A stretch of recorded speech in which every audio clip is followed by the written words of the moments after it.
Imagine losing your vision, not because of an injury or disease, but simply because you went to space. That is a reality for 70% of astronauts on long-duration space missions.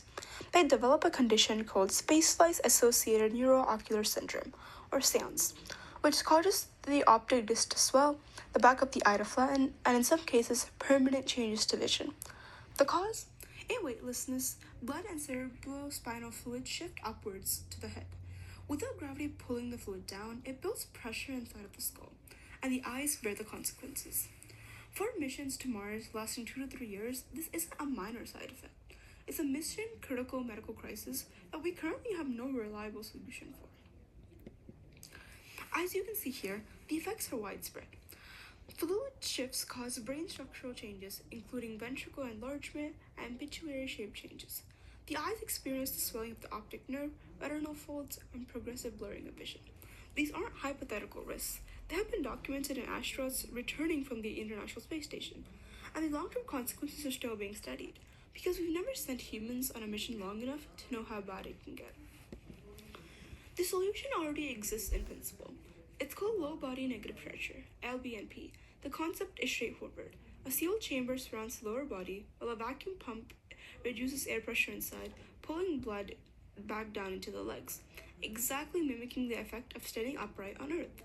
At just negative 25 millimeters of mercury of pressure, researchers demonstrated a significant reduction in jugular vein congestion and a measurable counteraction of the fluid shift that causes SANS. This technology has been validated with over 50 years of research. NASA used it on Skylab in 1973. It's used in the ISS today. The science is not in question. But here's the problem. Current LBNP chambers weigh between 50 and 100 kilograms. They cost up to $200,000. They require trained technicians, extensive setup, and they can't be moved. Astronauts can't use them during normal crew activities. Hospital patients can't use them at home. And for the 1 to 3 million Americans living with POTS, a chronic condition that causes debilitating dizziness and fatigue, this therapy is accessible at only specialized research centers. We have 50 years of validated science sitting in laboratories completely out of reach for the people who need it the most.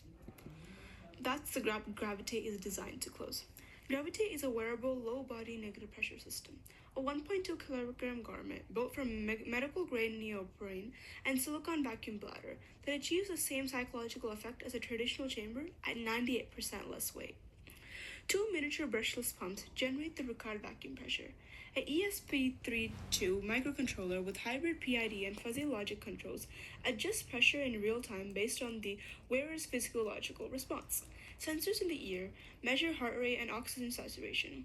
A chest band monitors respiration. An inertial measurement unit tracks body position.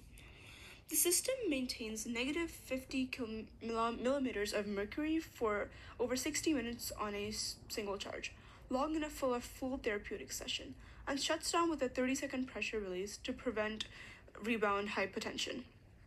Projected manufacturing cost is $500 at scale. It can be used in a hospital bed, at home, or aboard on a spacecraft.